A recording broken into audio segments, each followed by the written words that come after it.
There was enemy, you saw them, they were shooting at you, you were shooting back. You grew very quickly to understand that, your life was on the line, and you had to come to terms with that. Going out the gate today, you could get killed. If you weren't at peace with that, it wasn't the place for you to be.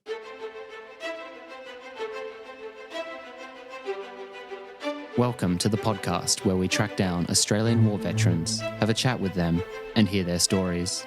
I'm Alex Lloyd, and this is Life on the Line.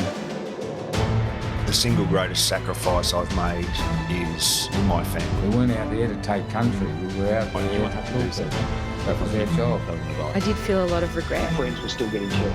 It got to the point where, you're going to funerals quite often. Do I lead under fire? And that was a heavy responsibility, I guess, on my shoulders that I didn't want to screw up. War itself is horrific. It's a horror story. It should never be dressed up as if it's something glorious. Not what you can do for yourself, but what can you do for your country. The volunteer for service was in effect to put your life on the line.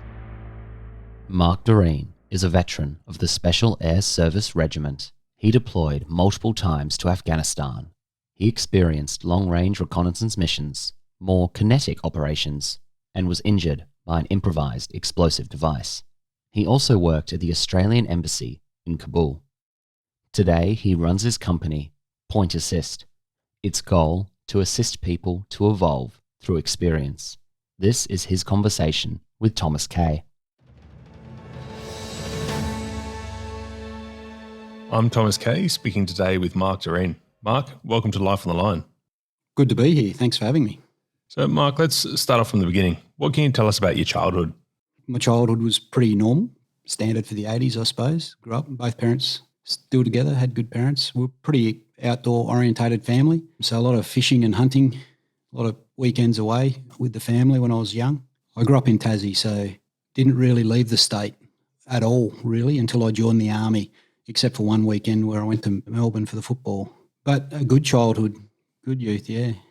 Did you have any military experience in your family? A little bit, not much that I knew about when I was young. I had an uncle that was a career soldier, went to Vietnam, and my grandfather on my mother's side served in the Second World War in Darwin and New Guinea. But on my father's side, not a lot until you go right back to the First World War, I don't think. I had some great uncles that served in the First World War, but I never knew them. What made you consider a career in the Army? Yeah, I think it was my mum's encouragement in the end. In the early 90s, when I was looking for work, I was not really into school too much, so I was pretty keen on an apprenticeship, finishing year 10. And for a couple of years, I was trying to get a motor mechanics apprenticeship. I loved motorbikes and trucks and vehicles, cars when I was a kid, and really struggled to get a job. There'd always be 100 applications going in and you'd get down to the last few. And I'd been in the Army Cadets for a little while, did a lot of different things as a young fellow. Played Aussie rules football and motorbike racing and scouts, and did Army Cadets for a little while. And in the end, it was my mum that said, why don't you try for an apprenticeship in the Army? And I thought, well, why not? Why don't I? The only reason I think I hadn't considered it because I didn't really consider the Army as a real job. Like, it wasn't that job that you got that sets you up for life, I suppose. So it was my mum's encouragement that sent me into recruiting to try and get an Army apprenticeship as a motor mechanic. So walk us through that sign-up process, going to try and get the apprenticeship to where you eventually went to. Funny story, along the line of going into Army recruiting in Hobart, I was also applying for every motor mechanic apprenticeship going over a few years. And at recruiting, you just went through, did all the testing that you had to do for motor mechanics apprenticeship. There was not only aptitude testing for your grades and that psych testing that they did, but there's also that mechanical theory testing. They did a bit of that. And in the end, I actually got the apprenticeship. I remember the very last visit to recruiting that I went in, spoke to the Army sergeant that was there that had done the bulk of the recruiting, and then went up to the upstairs office where the recruiting officer was in his office to sit down and have him congratulate me. You've passed, you've been selected, you're off to Albury-Wodonga, I think it is, Bonagilla, to the Army Motor Mechanics School where the apprentices went. And it was kind of in that moment that I'd changed my mind. Because I'd been in recruiting now and I'd watched all the videos of all the different jobs you could do in the Army, I just changed my mind. I didn't want to be working on Land Rovers anymore. I wanted to run around the bush and shoot guns and blow things up. And so that I just literally changed my mind on the day and went down that different path. How'd your family take that pivot? They were probably a little bit oblivious to it, I suppose. By this point that I was going into recruiting, it was just a matter of Mark's considering going into the army for a job. He's gone to apply for a motor mechanics apprenticeship. There was not really a discussion too much after I'd gone to recruiting and was applying for jobs. I do remember my father saying to me, which sort of stuck with me for years and resurfaced, I suppose, after I started going to Afghanistan. I remember my father saying to me as I was going off to infantry school in the end, off to Kapuka, basic training and then infantry training. I suppose he could remember his uncles that had come back from those earlier wars saying to me, hey, you do realise that you're going to join the army, people are going to shoot at you, like life's not going to be easy. Is that what you want? I was a young 18-year-old and I'm like, yeah, Dad, like I'm busy now, I'm off. So, yeah, I remember that sticking with me years later. How was the infantry school for you? I enjoyed it. There was a bit of a lag time between changing over from being a motor mechanic apprenticeship to going actually into general enlistment. And so I joined the Army Reserves for about 8 months in that period. So I'd done Army Reserve infantry training. At the time, the Army still sent you back to do basic training again. The regular Army didn't recognise Army Reserve basic training or Army Reserve infantry training. I'd done that 2-week Army Reserve infantry course and I'd been an Army Reserve infantryman for a bit over 6 months. So it was tough. It was hard work. I didn't find Kapuka challenging. I just found it hard work. Infantry school I found challenging, but in a good way. I enjoyed it. We were shooting guns and blowing up claymores and firing machine guns. You know, digging trenches and pack marching was hard work, but it was enjoyable and a great bunch of guys, so I enjoyed it. So what followed on after infantry school? I went to 1RR, which I wanted to do. After what I learnt at infantry school in Singleton, we had a suite of our corporals training us, and one of the corporals at infantry school was a Somalia veteran. I think he must have nearly got posted to the infantry training centre as soon as he got back from Somalia. So he'd come down and all the corporals we had in our platoon were great and good instructors and great soldiers. But there was this one guy that had this operational experience, and at the time I just thought, well, I'd like to go to that battalion. That's got all the experience. So I put down 1RR as my first choice, and that's where I got to go, up to Townsville. Where did the pathway to becoming an infantry sniper come in? Probably not until I got to the battalion. I'd read books. Being in the Army Cadets, I'd read books about the military, probably mostly American, Vietnam sort of era books as a kid before I joined. But until I got to 1RR, I didn't realise how naive I was about the Army and the different jobs in the battalion and things like that. The standard at the time was you get there, you do 2 years in the rifle company and get good at being a basic infantryman. And as I was doing that, I became the scout in my section and I enjoyed that job. And so from being the scout in the section, in the battalion at the time, they would run a pre-selection for the sniper section, which was a 2-week course, and they would get anyone in the battalion who wanted to go. They would come in and do an interview, and the snipers that were in the battalion at the time would then select the course panel for the sniper pre-selection course, and then we'd go and do this pre-selection course. In that selection course, they would rate the participants. The top tier of guys that were available for the actual sniper course would then get to go on the course.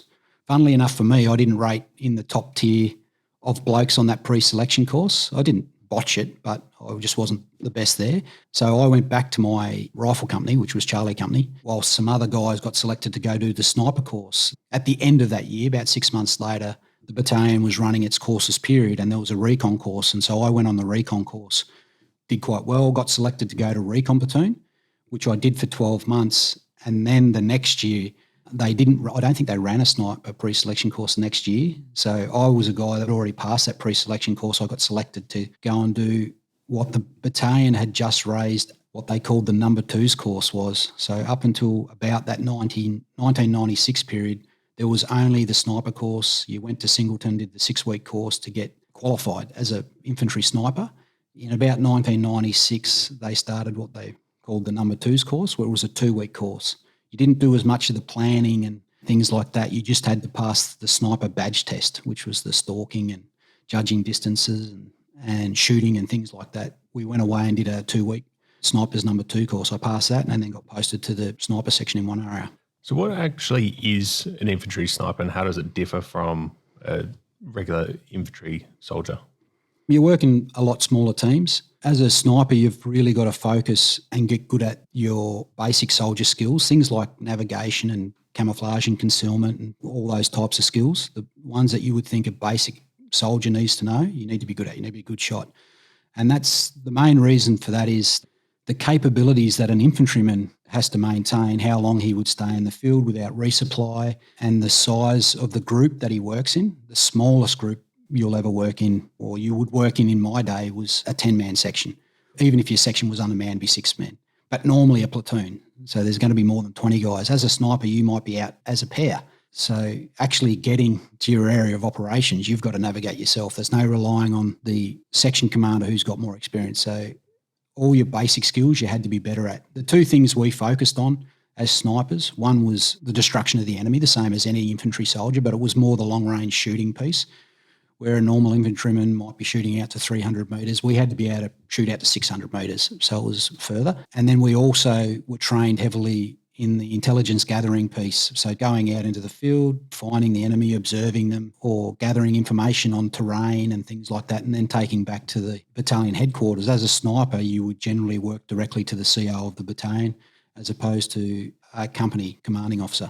You mentioned before about photography being a part of the sniper role. Were you doing any of the photography at this point? We did a bit on the reconnaissance course. We did more on the sniper course, I remember.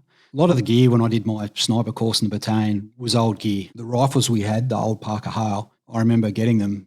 They were old. The barrels were shot out. I remember the scopes that we had, the old SRT scope, pretty much one of those scopes like Captain Cook had, you pull it out, and it was a lot of old school gear. The camera gear that we had was no different. They were just old, worn out cameras, wet film cameras. So we sort of did a bit of training and we learnt to take photos on wet film so that we could take those back to the battalion headquarters and put them in our reports and things like that. So that was just for intelligence gathering? Yep, just for the intelligence gathering purpose. And yeah, I mean, it was kind of my first introduction into photography, which is something I really enjoy now. What made you decide to attempt SASR selection? Again, for me, it wasn't really something I knew a lot about. In the infantry battalion, going through recon platoon for a year and then going through the sniper section for a year, it was a bit of a general pathway that lots of the soldiers before me that I looked up to had done. Some of them had gone away and done SAS selection and not come back because they got selected and stayed there. And some had gone away and done selection and come back for whatever reason. So it just seemed like this natural pathway that it was something that most guys that I was working with had attempted at one point. On top of that, my immediate peers that I'd joined the battalion with, that had been in recon platoon with and were in sniper section in at the time, my good mates, if you like, a few of those guys said, well, I might give this SAS selection a go. And I was just kind of said, oh, I'll give it a go too then, and did the training and off I went. And that was after the 12 months in sniper section at the end of 97. Did you have anyone else going through the training process prior to selection with you to get you up to speed?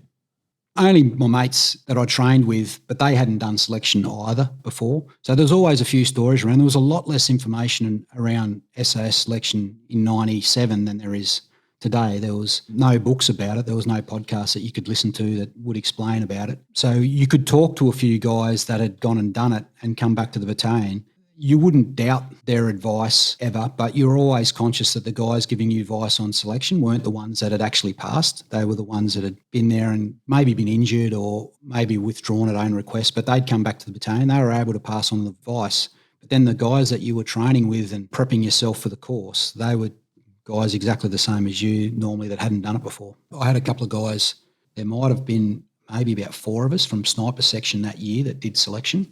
There was a couple that I trained with. All of you successful or only yourself? No, a couple of us got in. One of my good mates, one of the guys that I trained with most of all, also got selected the same year. So what can you tell us about your experience on the selection course?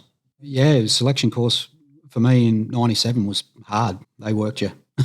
And towards the end of the course, physical things that I found the hardest was the volume of work towards the end of the course, the lack of food and sleep. Personally, I just remember the course being hard. Towards the end of the course, just before it was finished, there were people physically collapsing with exhaustion, taken away in the ambulance, and you didn't see them again. It was hard work. When you hear stories of people going through selection courses more recently, do you consider your selection course and the differences?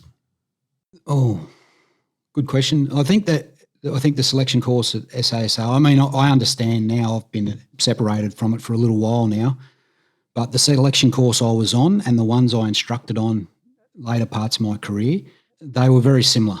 The actual pattern of the course, sometimes the scenarios would change or sometimes the actual physical activities would change, but the actual theme to it and what happened when was reasonably similar.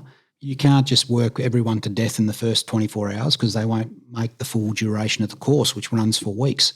There's always this ongoing joke in the SAS that, my course was the hardest course. I mean, that's because you were on it. Yeah, I think all the courses are hard. They're relative to the people. I know guys that did several of those courses. I think I would have struggled. I mean, I didn't have to do more than one, but I think I would have struggled to do more than one because one of the things that I found that helped me was I just kept doing what they told me I had to do at the time. Like I didn't know what was coming up next. If I had have known on day one how exhausted I was going to be on day 20, that would have been a lot to step up on day one and volunteer to start again. So the course is hard. I mean, I don't think there's too much more to say about it, I suppose. I never, for myself personally, I didn't really ever see myself withdrawing. And it's kind of an interesting thing that I've had a few conversations with my partner now. She's like, what did you have that got you through it? And I don't know. I just didn't want this person to tell me when I had to quit. I trained as hard as I could before I got there. And if on the day they sent me home, well, that's their choice. It's their course and it's their unit. If they were waiting for me to quit, I just had in my head that I wasn't going to quit. I was going to be there at the end and they could decide then whether they wanted me to serve in their unit or not. Making it to the end, I was one of the guys who got selected. So what happened after your selection course? For me, so we finished ours, it was around October, November in 97. We went from the training area in Perth that it was finished at. For me, it was at Bindoon. We went back to Swanbourne Barracks where we were. It was kind of the first time we'd gotten to Swanbourne Barracks. They then separated the course out of everyone that had finished. There was a couple that weren't selected, so they got taken away. They then basically came out as a group, said, hey, you guys have all been selected to continue training. Head up to the boozer and have a beer. Welcome to the regiment. We stayed for probably about a week or 5 days, and then we went on leave. Went back to our units, packed up all our gear, and I spent that Christmas driving from Townsville to Perth. It's changed a bit now, but that's what we did. And then the next year in 98, we started our reinforcement cycle. So we just did that full year of courses, all suite of courses that they run to get you up to the standard that they required for a squadron operator. And then by the end of 98, I got posted to my squadron. Your first notable gig in the regiment is a domestic operation, Operation Gold, at the 2000 Sydney Olympic Games. What can you tell us about that? Oh, yeah, at the time, it was the big job in town. For me personally, normally when you finished your reinforcement cycle, you'd get posted into the squadron that was finishing its cycle. At the time, the squadrons went through this 3-year cycle where they'd do training and courses and practice war roles. And then their third year was normally the domestic counter-terrorism piece, the black role they called it, because you'd always, in these black suits doing the domestic counter-terrorism, saving the lives of the hostages. That was the third year. And normally the Rios would come into the year one squadron so that they could get a couple of years of training in before they went on domestic counter-terrorism. It is a big deal. But for me, they were short on snipers. And because I'd been a sniper in the battalion, they then posted me into 2 Squadron, which was going to the Olympic Games. And as soon as I got there, sent me away to do the whole suite of SAS sniper courses, which was quite a lengthy amount of time. I had to do the 6-week basic sniper course and then the 4 weeks domestic counter-terrorism sniper course. There was a few more shooting packages, I think, different weapons, and then eventually rotated into 2 Squadron, which was already 12 months out, starting to get ready for the Sydney Olympic Games. How did that differ for you by working in a domestic environment, an urban environment with the Olympic Games to what you'd been training for previously? They worked as hard. Typical regiment, they demand high standards of everyone, and to achieve those high standards, you work hard to get to them. So the first thing I realised was how hard we were working to get good at our basic jobs. Shooting is an obvious example where we'd spend about 3 days a week on the long-range shooting range, another day on all our other shooting skills on the short ranges. We would stay back at least one night a week to shoot in the dark. They trained us really hard to get us to a high standard. The other thing, to answer your question, that I noticed straight away was I all of a sudden had this operation, that be it the domestic one, we had this job that we had to get to standard to go and perform. Something I would see in later years going to Afghanistan and back, where we would train up for a deployment. It was my first example where I was training to do a specific job for a deployment. I hadn't really had that in 1RR. You just trained to get good at skills. not so much for the job that you needed to do. That was not a job to go away on an exercise to do the job, but an actual operational role that you needed to fill. So there was this drive and determination to achieve the capability that was demanded of you, because the army was telling the government they had it, and so you had to reach it. And this was a joint environment, I'm guessing, they're working on Operation Gold. So was this the first time that you're working with Tri-Service, also state police forces, etc.? Yeah, I think so. I think for me it was. I was junior trooper, but we were quite often, we had the Black Hawks was aviation assets is a good example. We had a lot of aviation assets because we needed to work with them should we be needed in real time. So we trained with them. The build-up time before the Olympics, we spent probably 8 months or something in Sydney. A lot of our year was spent in Sydney the year before the Olympics. And so we were doing some pretty big exercises where the police were there. We were actually going to Olympic Park to do surveys on the venues and things like that. There was a lot of operational focus and everyone was coming together for it. So we were working with the Navy regularly, aviation assets, police emergency services, as you say. I was also a trained medic, and we would spend a lot of time with New South Wales Ambulance at the time. The military and the ambulance service had an agreement where we could go out and be observers, and that was hugely valuable to a medic to actually see people competent and good at their jobs working. Can you talk about anything that actually happened during Operation Gold? So what your role was during the actual operation, so when the Olympic Games were in motion? Yeah, not really. I suppose once the game started, we were pretty much on standby for that 2-week period. By that stage, the squadron, we were trained up, we were ready to do our job, and we were then just on pause, I suppose, ready to operate if we were needed. Following Operation Gold, what happened next for you? I think it happened for the whole army.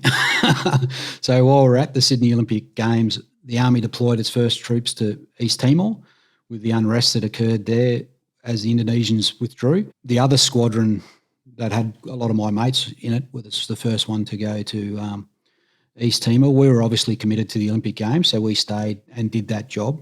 But by the time we'd come off the Olympic Games, after our year in Sydney, had a bit of leave back in Perth, a lot of the other squadrons that were in Perth had already rotated through Timor. There'd been a few rotations of guys through Timor doing different jobs. And then it was our turn to go overseas and fill some of those roles. So 2000 Sydney for me and the Olympic Games, I got Christmas leave, I think, at the end of the year. Early in 2001, I was off to East Timor. My role there was mostly a reconnaissance role, sort of the old school patrolling in the jungle, and we were kind of looking for militia still, but there wasn't a lot of militia about, so it was probably classic reconnaissance sort of work. But we also performed a few other roles. We would do some humanitarian aid patrols. I was just talking about the medical skills I had, so we'd go out to some villages and run some medical clinics sometimes. So we got a variety of jobs in, but the main one was that basic sort of reconnaissance skills that we had. Did you have to do the same sort of training before going to Timor that you had to do for Operation Gold? No. So for Operation Gold, for me, it was really part of that sniper troop providing that capability to rescue hostages.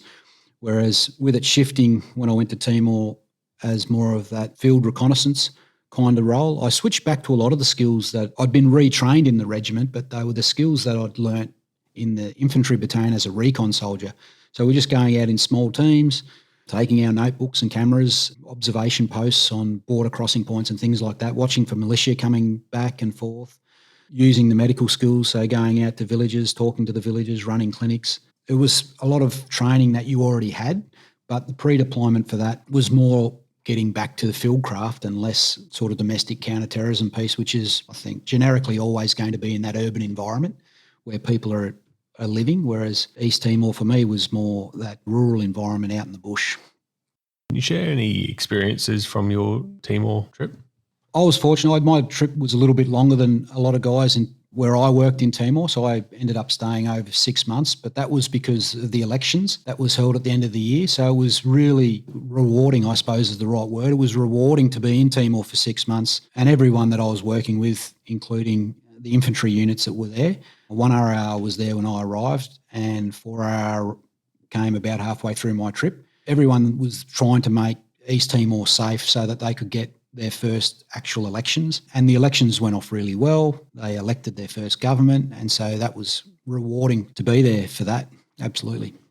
Yeah, I suppose little funny stories for me. A good one is on one occasion, one of the infantry units had a clash with some militia, and because we were trained in tracking, they sent us out to try and track down the militia that the infantry unit had had an encounter with. The way we would do that is normally just fly out in the Black Hawk and rope down into the vicinity of where the occurrence had happened and then start tracking from there. We were fast roping, which is just a big single thick rope out of the helicopter. On this particular day, I'd been doing my fast roping in Australia, doing the domestic counter-terrorism where you're roping on the tops of buildings. You would normally wear big welder's gloves or something like that in case the rope was going to be 90 foot, your hands were going to get hot. In Timor, up until this particular incident, about halfway through the trip, I was just wearing Nomex gloves because the ropes were always, the helicopter was just hovering off the ground. You weren't going far, your hands didn't get hot. And on this particular day, we had got reacted into an area that had high trees, so we had to rope a long way. And what compounded to my problems on the day was halfway through the trip, in the tropical environment, my Nomex gloves had were deteriorating with rot.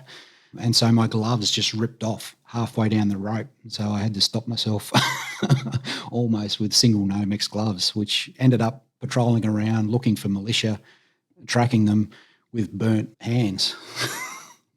There was a few encounters around the same time, but by the time those elections were coming along, and we're talking about mid-2001, there wasn't a lot of militia activity anymore.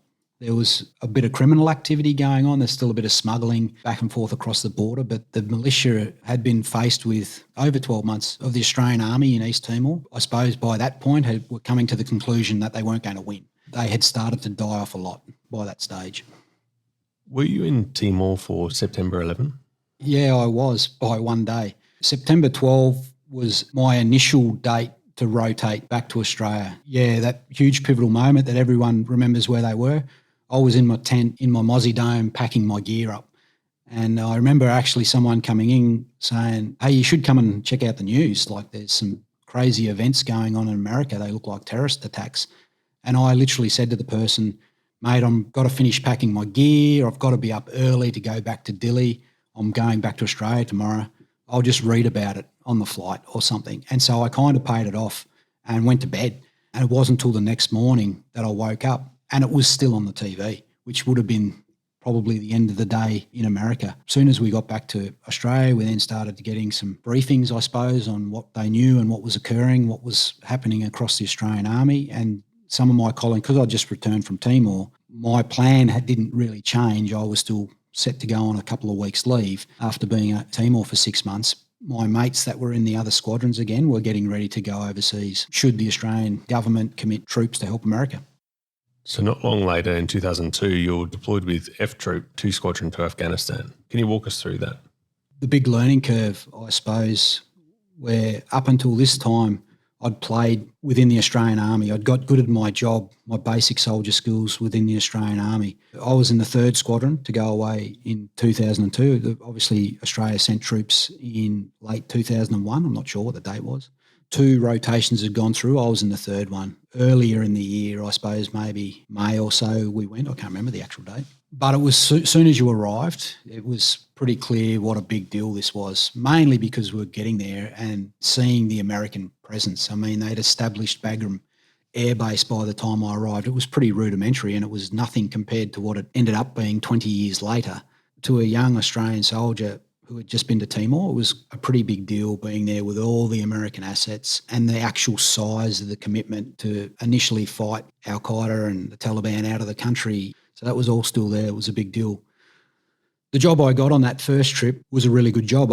My core skill was as a mobility operator. Had our long-range patrol vehicles that a lot of people have seen. We would operate out of those vehicles and do big, long patrols.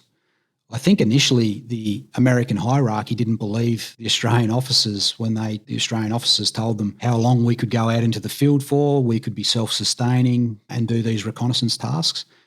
And they gave us some, and that's what we went. We went away and looked out into the field, looked after ourselves and sent back information. My first patrol after getting to Afghan in 2002, I think was about 70 days or something along those lines. We were out in the field for a long time. That strategic reconnaissance, talking to villages, looking for the remnants of Al-Qaeda, which by this stage had mostly either blended back into the Taliban had either blended back into the population or most of it had gone off to Pakistan. But we were still looking for them and talking to the villagers, and we were out there in the areas where no one else could go. And if they could go there, they couldn't stay there for long. And so 70 days out on that Pakistan border, sort of operated south of Koust, out to the east of Ghazni and Gardez. Like, it was a really good job. You got to meet the locals. The locals were happy to see you. Like, it's sort of probably lost on a lot of the soldiers that did their deployments to Afghan from 2005-6 onwards. But in 2002, when I was there, the locals were rapt that we'd come and kick the Taliban out, and they were optimistic that life was going to be better. So that was good. We got to see, I suppose, the genuine Afghan culture where they would invite you into their homes and give you dinner, and they would look after you. Was the style of work that you were doing in Afghanistan very different to what the modern style of the Special Forces work is today? Probably the answer is no. As a Special Forces unit, you have to be prepared to do whatever gets asked of you. Yes, they have their capabilities that they have to maintain, but when all of a sudden tomorrow a job turns up that nobody had expected and no one knows how to do, the guys that are going to ask to do it are the Special Forces guys, because, you know, they've got the training to be adaptable. And that's kind of, I suppose, what happened through the time in Afghanistan, that roles kind of changed as it went, and we just had to adapt to that. The job I was doing in 2002 was the core SAS long-range reconnaissance outside the capability of the normal army. And I would be surprised today if they're not back practicing that again, because they've gotten a little bit out of practice. Because those later years, as you say, it was just all about the war fighting. My later deployments, we were trying to push the enemy back so that the reconstruction teams and the mentoring teams could do their jobs without getting attacked daily by the enemy. So the role changed. It kind of needed to a bit at the time. Like, we couldn't stay out there just doing reconnaissance, letting the enemy have their own freedom of movement, doing whatever they wanted. So in answering your question, the job we were doing in 2002 was a core SAS job, that long-range reconnaissance piece, and I would be surprised if they're not rehearsing and practicing that again today.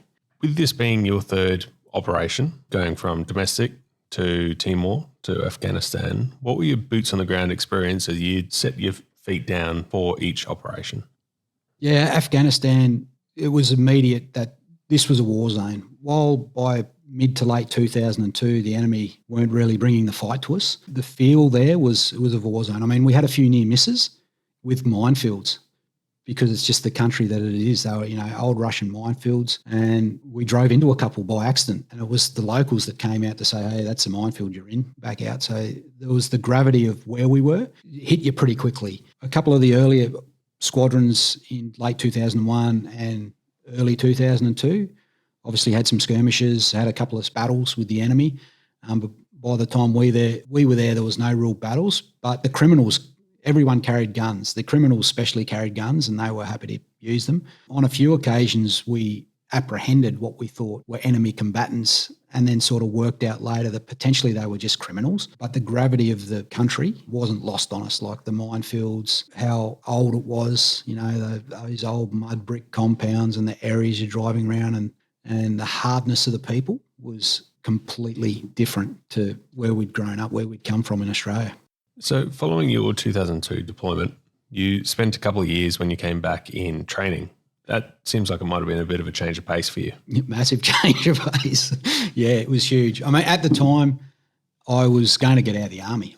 I'd now been in the army nearly 10 years, I think. Actually, yeah, just over 10 years. And I thought to myself, well, like I had when I joined, it's now time to get out and get a proper job, to go and get that thing that I can do for the rest of my life. My son had just been born as well, so it was like, I'm going to go home, focus on family, get that 9-to-5 job and find that career that I can spend the rest of my life doing. When I went to the army and told them that I was going to discharge in Perth, they said to me pretty quickly, well, why don't you just get posted home to your home location? I don't know whether they were smarter than me, they probably were, the old SSM, but he said to me, that way you can have an easier transition out of the military. You can actually, instead of being operational right up to the day you leave, you can take a bit of time to plan your actual transition. Good advice. Maybe he was just thinking I'd go away for a little while, and because I hadn't discharged, I'd come back. And that's exactly what I did. Pretty quickly for me, I suppose, I got posted back to Tasmania, back to the Army Reserve Unit. I was a Carter Staff running training, and it was rewarding work. But yeah, as you said, huge change of pace, very different to the operational roles that I was used to. After being there for about 6 months, I thought to myself, no, I'm a soldier. That's what I do. That's who I am. I'm going to go back to the regiment. And you don't just go back to the regiment. You then put in your interest to return. And I did that and it got accepted. And so my posting cycle was then just normal. I was to do 2 years outside the unit in a training role and then go back to Perth. Did you enjoy your time doing the training role? The army work wasn't rewarding. It didn't have that operational focus that I talked about at the start that I had for the Olympics or Timor. Like, you had this real focus that when you were training, it was for this. Whereas back in the Army Reserve, I just didn't quite have that focus. What was hugely good for me personally, which probably prolonged my career in the Army, was time with family. I took long service leave, had some time off, spent some time with my family, as in my brother and father and mum, spent time with my kids, and that was good. So in 2006, you're back to the regiment and deployed twice to Afghanistan. From what you can discuss about those deployments, how had the mission changed? Yeah, initially 2006 when I got back there, because I'd been away for a couple of years, it wasn't just immediately go back to a squadron and become operational again. I got posted to the training squadron back in Perth, and that was so I could get my own skills up to speed, I suppose. The regiment used me as an asset to train the Rios that were just past selection, but also for me to bring me up to speed with the evolving way they did business. After my year in the training squadron, I then went to 3 Squadron as a mobility operator again, and 3 Squadron went off to Afghanistan that year for the fighting season for a 4-month deployment. That arrival back in Afghanistan, while I kind of knew in the back of my head it was going to be very different than it had been in 2002, just from talking to my friends that had done the rotations in late 2005 and 2006. You know it, but you don't understand it until you get there and see it. That was for me my first big experience of war. There was enemy, you saw them, they were shooting at you, you were shooting back. You grew very quickly to understand that, you know, your life was on the line, and you had to come to terms with that. Going out the gate today, you could get killed. If you weren't at peace with that, it wasn't the place for you to be. And so, yeah, that was my introduction to war. And it didn't take long on the trip. I think we did a bit of a nursery patrol where we drove off into an area where they didn't expect many enemy to be. Came back, and after being there a couple of weeks, we were out in the field and we were having some pretty big contacts with the enemy. So this deployment was with L Troop 2007. So it'd become much more of a kinetic trip. Was there still elements from your first trip in 2002 in play? Yeah, it was a little bit interesting from that regard in the fact that we were trying to operate, albeit in 2002 we were kind of all over the country. The squadron was just spread out over Afghanistan, wherever the American hierarchy wanted to send us. By 2007, obviously Australia was concentrating on Uruzgan and we were based out of TK. But we were still kind of trying to use the same TTPs, the same techniques that we'd used in 2002 with our long-range patrol vehicles driving out of TK into the valleys to confront the enemy, to push the enemy back away from TK because they were moving in. It was a lot harder to do because you're now driving up and down the same roads. In 2002, where my patrol drove out of Jalalabad and we just kept driving. We never came back. You know, as I just said, 70 days later, we got picked up by a helicopter. In TK, we would drive out of TK, up a valley to Chora, fight with the enemy, and then we'd have to drive back to TK, which then led the enemy to start developing their ambush techniques where they could ambush us with IEDs but not come out and fight us. The enemy knew that if they confronted us in a pitched battle, a more conventional battle, they were going to lose. Our soldiering skills were far superior, our weaponry, fighting capability was far superior, so they were, you know, they're not silly, they were adaptive to how they could fight us and kill us without committing themselves to that battle. And so unless we really encroached and fought them over a safe haven that they'd built, there was a few on the outskirts of Uruzgan, they would normally come in and attack and leave again, or they were starting to develop those IED capabilities so they could ambush us and not get caught. So this trip, there was a lot less meeting the locals. Yeah, there was a lot less meeting the locals, and the locals knew. I mean, we were coming and going from TK, and when we were in the field, we would sleep in the desert. It was the safest place for us. The enemy couldn't sneak up on us. We're, you know, find yourself a nice big football field out in the middle of the desert and just sleep out, and you could, you know, run a picket, night vision goggles, make sure the enemy didn't try to creep in, because they weren't as accurate with their rockets and mortars and direct fire weapons, machine guns and things like that, we could keep them at bay. If we went down to live in the villages with the villagers, the enemy could creep in on us and we would have taken a lot more casualties. But then what occurred was the enemy were allowed to sleep in the villages. The enemy were allowed to sleep in the villages because if the villagers tried to stop them, the enemy would just cut their heads off. And so just through terrorising the locals, they got their way, I suppose. So the villagers then had to be very careful about who they were seen to be supporting. They wouldn't not talk to us if we went down to talk to them. Secretly, deep down inside, they were probably hoping, or a lot of them were probably hoping we'd prevail.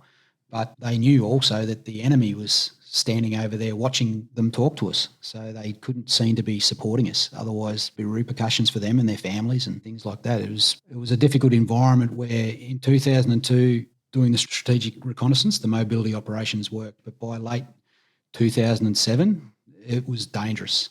And I think in actual fact, the Army, even by late 2007, was still catching up to how dangerous it actually was on a daily basis for guys that were outside the wire. I mean, we're fighting a war and we hadn't fought one since Vietnam. Not like that. How did your deployment finish up? For me, in the back of a Black Hawk getting sent to hospital. So I've told the story a few times now. So towards the end of our deployment was around end of August, start of September. There was a base at the top of Uruzgan province at Uruzgan. There was a FOB called Anaconda and there was an American ODA team there, a bunch of Green Berets training locals, and they were actually in real trouble at that point in late 2007. The enemy had actually put frontal assaults in on their position, as in like platoon-size enemy groups, just assaulting the compound to try and overrun it. Up until we got there, the Americans had kept them at bay, but it wasn't lost on them either how dire the situation was. I mean, they were getting attacked and shot at every day, and then regularly they were getting assaulted. So it was decided that the Australians would go up there and do a big piece for a few weeks. The commandos went up there, we went up there to help out, push the enemy back a bit, maybe cause some casualties, do some good for our side. There's really like two roads in and out. Commandos were driving in vehicles and we were driving in vehicles, so it wasn't like which road you were going to take.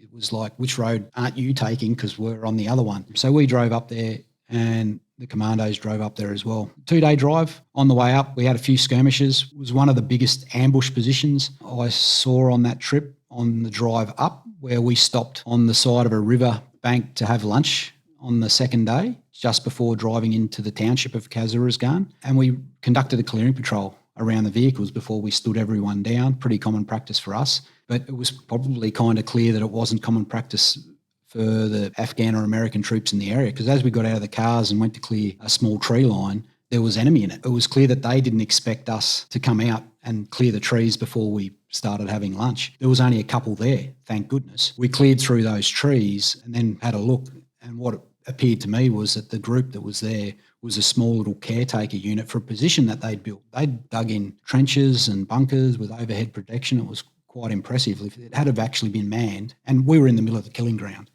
really, where we'd stopped. If it actually had been manned, we would have had a pitched battle that day and we wouldn't have come off probably the best. Uruzgan wasn't looking that good. We moved into the American base and we then ran some operations around to their north, which was where a year later Mark Donaldson won his Victoria Cross. There was a lot of enemy up there. The operations we did up there, the commandos did some sweeps of the valley. I had a sniper heavy patrol. I'd gone from being the patrol 2IC to the patrol commander because my patrol commander had injured himself just prior to those operations we did. Worked up around north of that base, lots of smaller contacts with the enemy. We kind of had the better of them for a bit, but then came to the end of however long we were there, maybe 10 days or something, I can't recall. It was time to drive back from Uruzgan back to TK. Again, we didn't have a lot of options on which way to go, so we picked the one that we thought we could use the best, and we took it. We actually patrolled through town, starting at last light to clear the road, make sure there was no ambushes on us leaving town. I took my patrol and we did that. The next morning, the vehicles met us and we had to drive over a mountain pass, and a few things led to us being delayed. We had vehicles break down. We got alternate tasks from hire to chase bad guys around on the way out. But I think the delaying was able to allow the enemy to set up IEDs in the road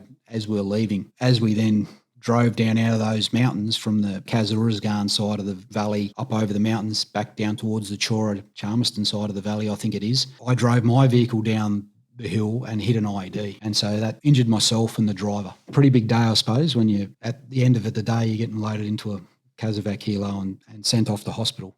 So that was the end of your deployment? Yeah, that was the end of the deployment. At the time, getting medevaced out of the field, I couldn't feel my legs. Like it was a big bang. There was a decent amount of bang in the road. I can actually remember flying through the air. So I wasn't unconscious at all.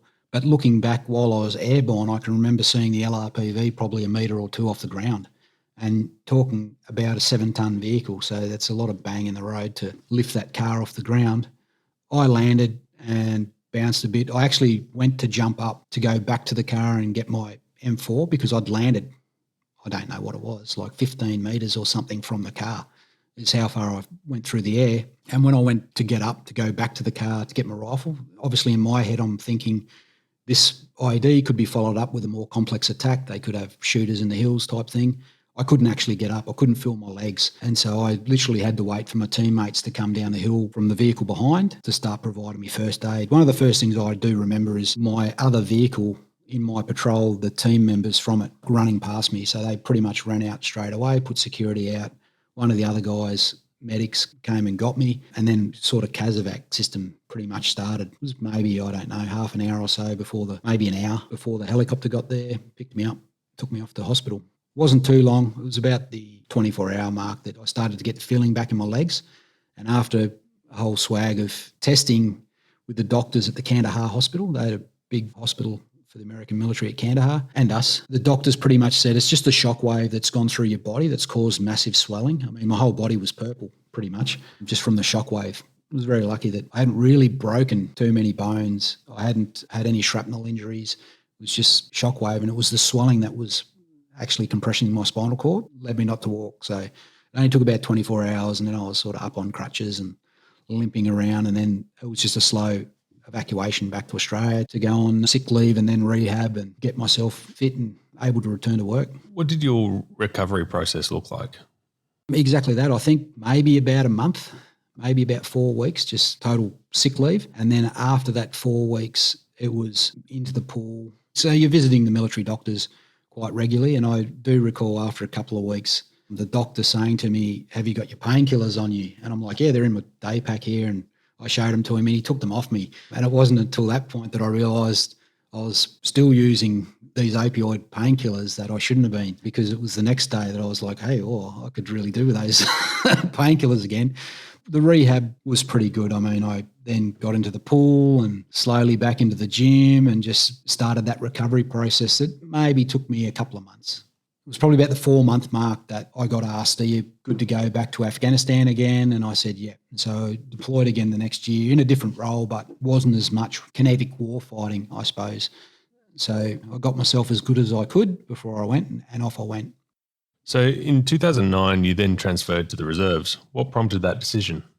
Yeah, I think my kids, mainly. My kids had moved back to Tasmania and I wanted to be with them, so they were a big part of that decision to finally get out of the regular army. But the other big part was my back, and physically I was kind of still doing my best. So it felt like life was one long rehab. I was always training. I was always trying to stay good to go, but medically my back wasn't recovering pre-IED, and my kids had gone back to Tasmania, so I wanted to move back to Tasmania. Again, actually, the Army said to me, well, we'll send you on another posting, and they sent me back there on a posting, but on this posting, I was like, that's not what I want to do. I don't want to be in the Army anymore. It's time to discharge. And at the same time as well, I got a job offer to go back to Afghanistan and work at the Australian Embassy as a security consultant, and I thought that would be, for me, a great option in the fact that I could live in Hobart and be around my kids half the time, but still go away and do a job that was similar to some of the stuff that I used to do, but work with my mates again. So I was in a role at the Australian Embassy with the security team with guys that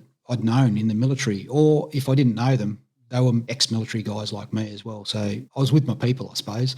The job was hugely worthwhile. I was still supporting our country in their efforts to stabilise Afghanistan, but I could live in Hobart at the same time and just fly in and out. And so that's what I did for a couple of years. How long was your trips over at the embassy? They changed depending on who had the contract at the time. In those early years for me, in the second half of 2009 to 2010, we were doing 6 weeks on, 6 weeks off. That works well for the family. Yeah, it worked well for me. I mean, I'm sure my family would argue today that we would have rather have you home the whole time. But by going away and doing 6 weeks' work, still paid reasonably well back in 2009, 2010, I was able to earn some good money. And then when I came home for that 6 weeks, I was able to dedicate it to my family. So I was able to go to take my kids to school, go to swimming carnivals and spend time with the family for a good period and then go back to work again. The job was still challenging. I mean, you're driving. The diplomats want to go out. They want to meet the locals. They want to do good. Not only did they have to go and see to the Afghan ministries to see their counterparts, but they wanted to go and visit the orphanages and see where the aid money was going and things like that. So it was a challenging job to take them around Kabul to the outskirts of town. I did a trip with the Governor General around the country and the ambassador. So it was a rewarding job. It was quite often challenging. I found the role challenging from the aspect that I'd done PSD jobs in the army, Defence Minister to Iraq and Baghdad and Afghanistan and East Timor. But you had big army behind you to help look after you should you get into trouble. You know, there's massive logistics and ability. You always had guys to get you out of trouble if you got in it. Whereas as a civilian contractor, you didn't have that. If you got it wrong, if you made the wrong call and got yourself in a bad situation, there wasn't someone to automatically come and get you out of trouble. And the other thing was you didn't have a playbook anymore. Quite often you would get told by the army, you can do it this way, you can't do it that way. As a civilian contractor, you can do it anyway. You've just got to get your advice right, because if you also get it wrong, it's all on you. So I found that bit hugely rewarding as well, like getting to and from work, travelling around on a civilian passport. I'd seen Australian contractors getting locked up in Dubai. I'd seen Australian contractors making mistakes, which led them to then get into trouble. You know, had to be on your toes, I suppose, is the right way to put it all the time. Could we just get a grab explaining PSD, what that role is? Yep. So PSD, or sort of security detachment kind of role, is just another job that I was trained for in the Special Forces. It's where you've got someone of importance and they've got a job to go and do, and you're the enabler now. You're the one that's taking them so that they can do their job, and you're keeping them safe while they do it, basically. The great example is if you see the Prime Minister or you see the Defence Minister or someone important travel overseas to a war zone where there's Australian troops, they're probably going to have their everyday security details that they have, but they're going to need some military security as well, so that the military security detail can bring all the safety that comes with the military, the logistics that I was talking about, the intelligence as well, and things like that. But that PSD role, or that security sort of detachment, personal safety, I've done it as well in my own civilian jobs, where you might be taking a researcher or some other specialist. They might be a geologist or a community liaison person to a very remote place. It's still a very similar role. You're taking someone somewhere to do a job. Unlike when I was in the military in the Special Forces, and I'm the reason that we need to go and do something. I've got the skills, whether it's to shoot an enemy or whether it's to gather intelligence on the battlefield. If I'm going to do it, it's me. But if I don't hold the skills, then it becomes that more of a protection role, where I've got to take the person who's got the skills that's needed in that location, but they don't have the ability to get themselves to that location and back safely. You make the decision to go full-time again and have 2 final deployments with the SASR to Afghanistan. Within the bounds of what you can discuss, how had the role changed for yourself? It didn't just change for me, it changed massively for everyone. As I was saying, through the years, we were trying to adapt. We were still trying to give, I suppose, Afghanistan that best chance to be self-governing. Through my years working at the embassy in 2009, 2010, I stayed as an Army reservist. And it was sort of mid-2010, the regiment actually, a guy I know rang me and said, "What are you up to?" Basically, "We need a guy to be a liaison officer to do this particular job. Do you want to come back?" When I went back, probably the shortage of people with specific supervisory skills was starting to become apparent. The guys that they had with the particular skills they needed were starting to get exhausted. And so for a reservist who was still physically able to come back and work in the field, to volunteer to do so and was competent, they were happy to have the help. By the time I was back there in 2012, 2013, the job was just all about trying to keep the enemy at bay. The enemy had got very smart. Again, they knew they couldn't defeat us in this pitched battle. So they got really good at waiting us out. There's heaps of examples talking about the Taliban and anti-coalition sort of militias that were operating, spending time in Pakistan, coming across over the border, doing attacks and then heading out again. And because Uruzgan was in southern Afghanistan, I mean, we were Kandahar and sort of southern Afghanistan were the places where they could come across, hit the coalition and still cause a bit of damage and then head back again. We were now trying to target the hierarchy, the enemy planners, the enemy leadership to degrade their actual capabilities. I mean, I think they were replacing their capabilities pretty quickly, and the actual very senior enemy commanders weren't the ones coming across the border, instigating the attacks. So we were just fighting on a daily basis. It was now not safe to drive around. More than just myself had been blown up by IEDs. Guys had been killed. A lot of people had been blown up. A lot of injuries. And so it was more of this, find the enemy, go in and destroy them, destroy their capabilities, the kill or capture missions that you've heard a lot about, and then get back to safety, get back to TK. As a nation, we couldn't afford to just be losing lots of guys, leaving them out into the field to get killed, I suppose, which is a good thing. So we were doing a lot of flying in and out. By the time I got that back there in 2012, 2013, I had dedicated American helicopters to help us. We were finding the enemy hierarchy, flying out, fighting with them, doing as much damage as we could, capturing for intelligence purposes as many as we could, and then getting back to TK and resetting. We were now at the point that the enemy would sometimes stay and fight. I kind of only found that on two occasions. One, they would be really junior and they didn't see that they had any other option but to stay and fight. Or the other one would be that they were in actually quite decent numbers. The commander would be demanding that his fighters fought to protect him. But a lot of the enemy as well were just stashing their weapons and trying to walk off. And so catching the enemy became difficult. By that last deployment I did, we were flying out and landing on the enemy. For me, the 2012-2013 trip was one of my most rewarding. I was working as an Afghan mentor. So we had SAS patrols flying into the field, conducting those kill or capture missions, but we were still trying to develop Afghan capability. And we were now getting dictated to us that we had to have a 50-50 partnering force. And so I worked with a few different Afghan units, but the better ones I enjoyed working with. I was, in some instances, by myself, flying out into the field. My teammates would be nearby, but in the actual gunfights, on regular occasions, I'd just be with my Afghan counterpart, my Afghan teams that I was mentoring. And it's a hugely interesting experience to get into a shootout with a bunch of guys that you can't even talk to. Challenging to the next level. There were plenty of people that wanted to see us dead, so we were fighting regularly, still trying to be effective, still trying to degrade the enemy capability and bring everyone home. Yeah, it was challenging. With the mentoring the local forces, were you doing just kill capture style missions or also high risk arrest missions, a variety? No, we did both. So the kill or capture piece was generally around the whole troop. The whole troop would have a targeting period, and as one of the patrol commanders in the troop, I would also have an area dedicated for me to build the intelligence picture to find the enemy. And so when we found the enemy, we would send it through our hierarchy for the mission to get approved, and they'd say, yep, that's objective such and such, go and get him. The whole troop would fire up, Afghans, Aussies, and everyone, and out we'd go and try and arrest, kill or capture someone. But also working with the Afghans, they would quite often just have arrest tasks. And so they actually, in TK, the Afghans had a lawyer, and they would have guys that they want to go out and arrest. They would ask for an arrest warrant. He'd go, yep, you can go out and arrest that guy. And so on some occasions, we would just drive out of base. I'd jump in a Bushmaster, generally. The Afghans would jump in their Rangers or whatever they had, and we'd drive into town to arrest someone. They were high risk arrest. We were still finding that close into TK, the enemy would again stash their gear, stash their weapons, and then try and get out. But it was that more high risk arrest, I suppose. It was a slightly different mission set. Some of those I would do. I would try and take some enabling assets like a medic, a SIG, a couple of the engineers, because I didn't want to dig the bombs up and they were much better at it.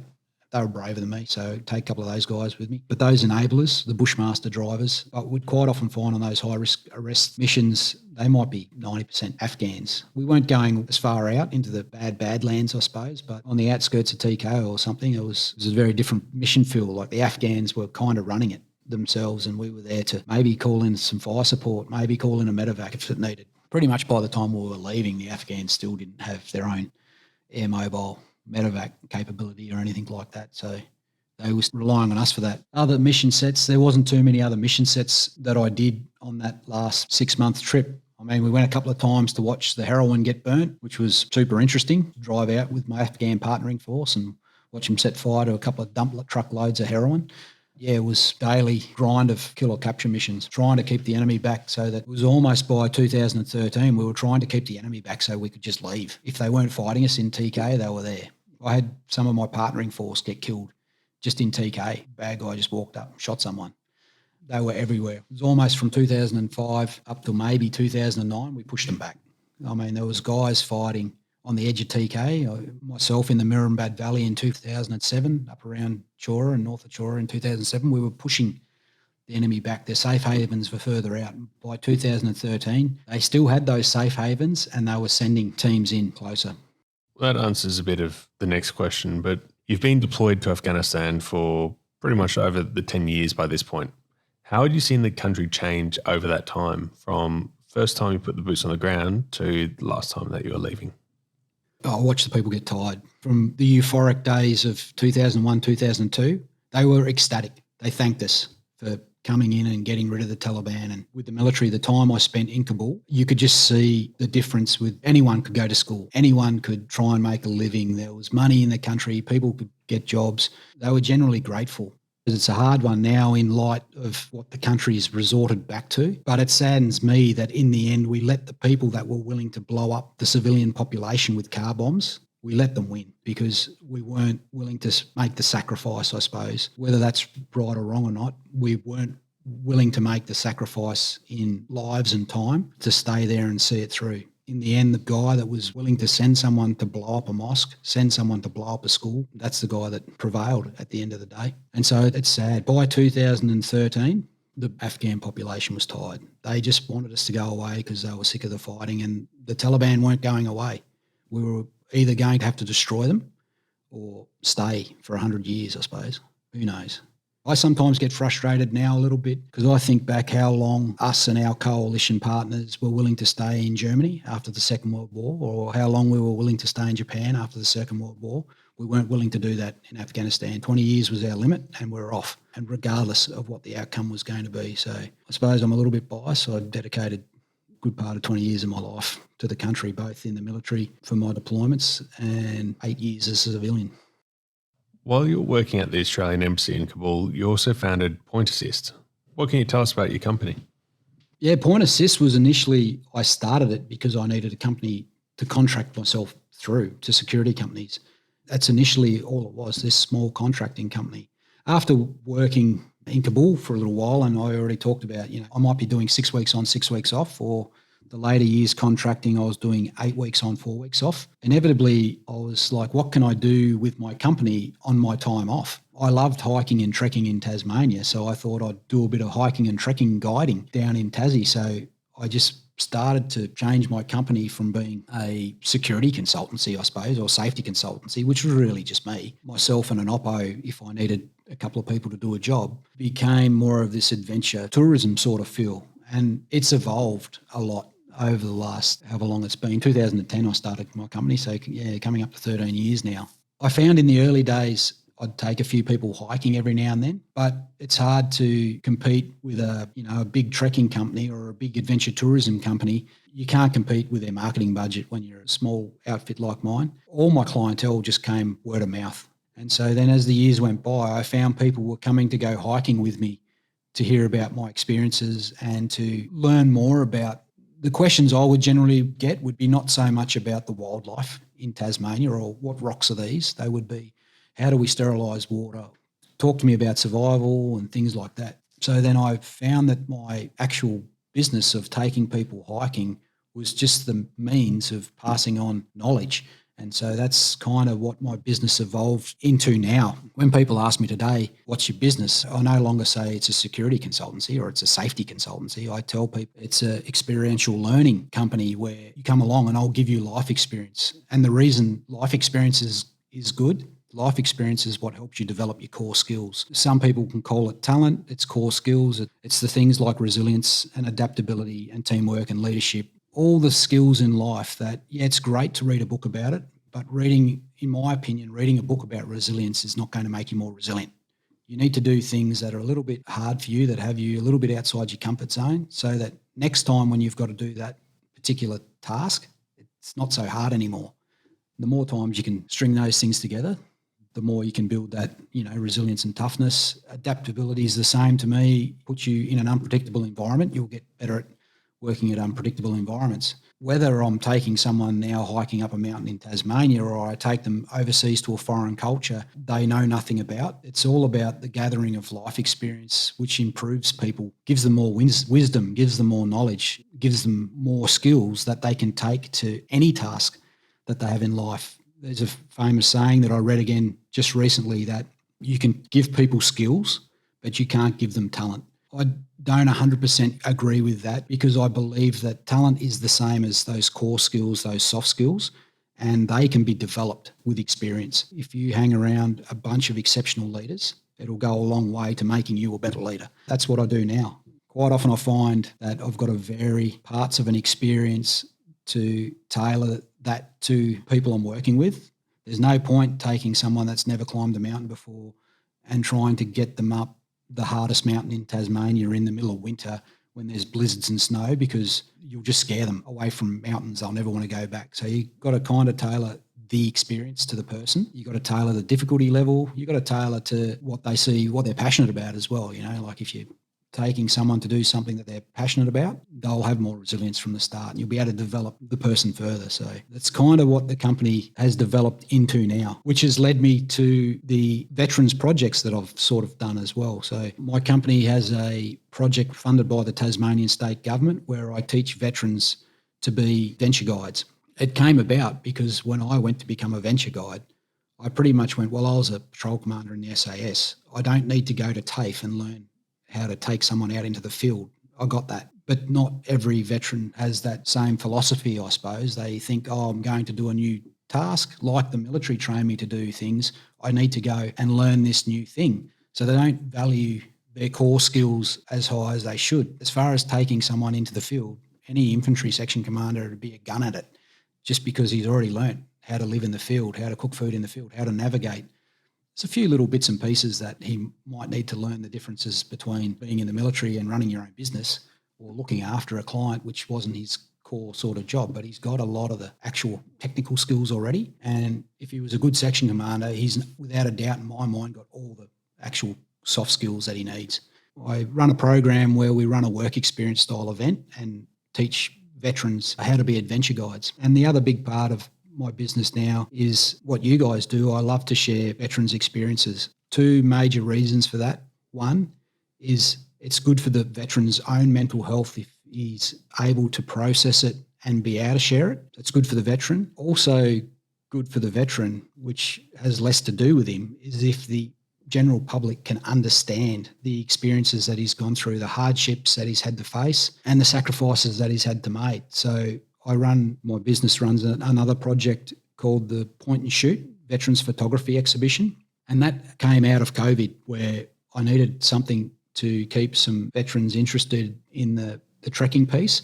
We decided to run some photography exhibitions of veterans' photos. I quickly found that the public was a lot more interested in their military photos than their wilderness photos. And then where the gold then came from was the story that accompanied the photo. Most photos that you look at when you go to a gallery or even social media these days, you're scrolling through social media and you're seeing veterans' photos and people just look at the photo and go, oh, that's a nice photo of the Second World War or Vietnam or something like that. With our photo exhibition, we get the story from the veteran that accompanies the photo. Quite often, what's everyday life to the veteran, the separation from family, losing mates in Afghanistan or these real hardships, that's everyday life to them. The public don't realise. To them, it's just another guy in a turret, a lav. But once you hear the veteran story, that guy got killed by an IED or something like that, the actual gravity of the photo changes massively. We've run it 3 years in a row now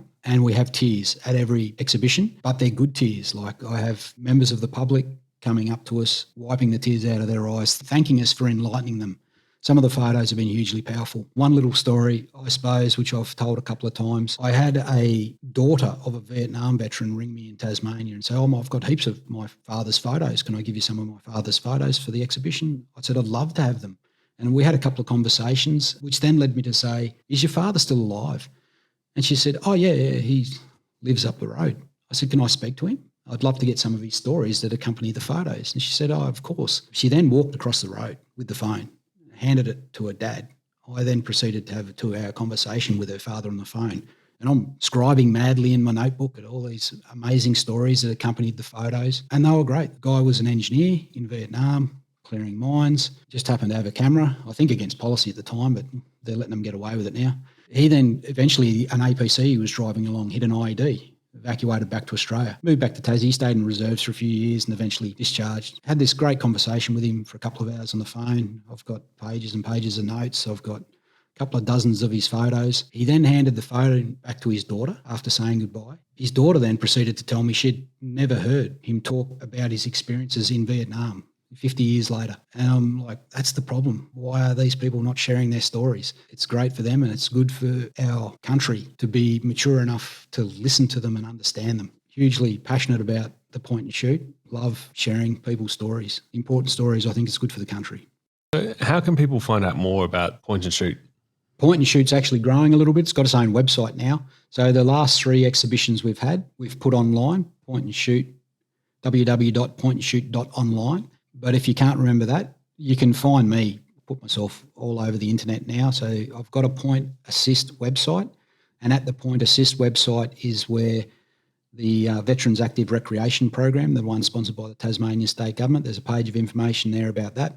But if all else fails, you can just search for Mark Direen, and I've got a website and I can answer any questions, direct you to the Point and Shoot. This year, the Point and Shoot's running again. At the moment, we've got an event in Brisbane sponsored by the Queensland RSL, which is tremendous. We're still looking for more sponsorship, want to run more events. Sydney, Canberra, Melbourne, Tasmania, all over the country, we'd love to take it. It's a great thing. We'll be calling for more photos and more stories soon. So I'm hoping that we can get a lot more veterans' photos. We get the photos cleared by Defence, so don't be afraid to send them in. I've got a pretty good eye now of what is okay, what will get cleared and what won't. So we collect the photos, send them off to Defence, get them cleared and display them to the public with the story behind them. Most commonly get told my stories aren't any good. It's not the case. Some of the best photos we've had are the everyday stories. I've got a photo, I think from the second exhibition, which was basically a guy's where he was sleeping.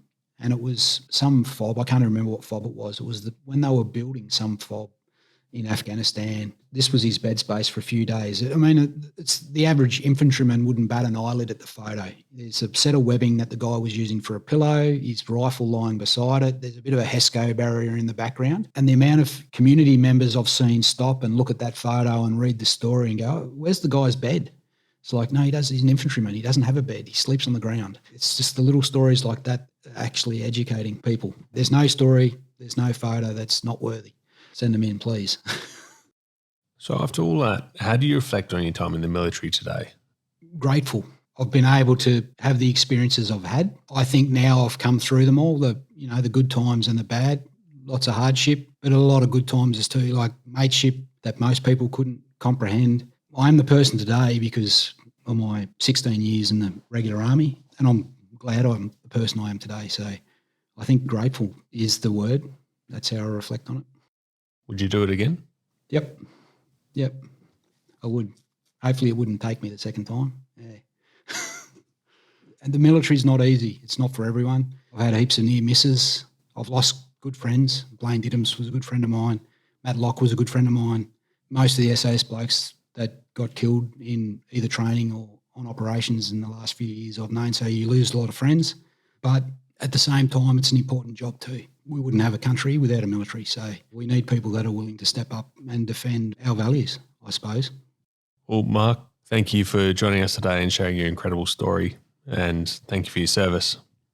Oh, mate, thanks for having me. And thanks to you guys for sharing veteran stories. There's a lot of amazing stories. Guys have lived epic lives, a lot more impressive than mine. And you're sharing them with the general public. So thank you.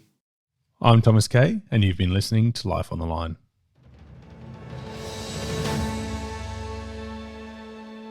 That was Thomas Kaye's conversation with Mark Direen.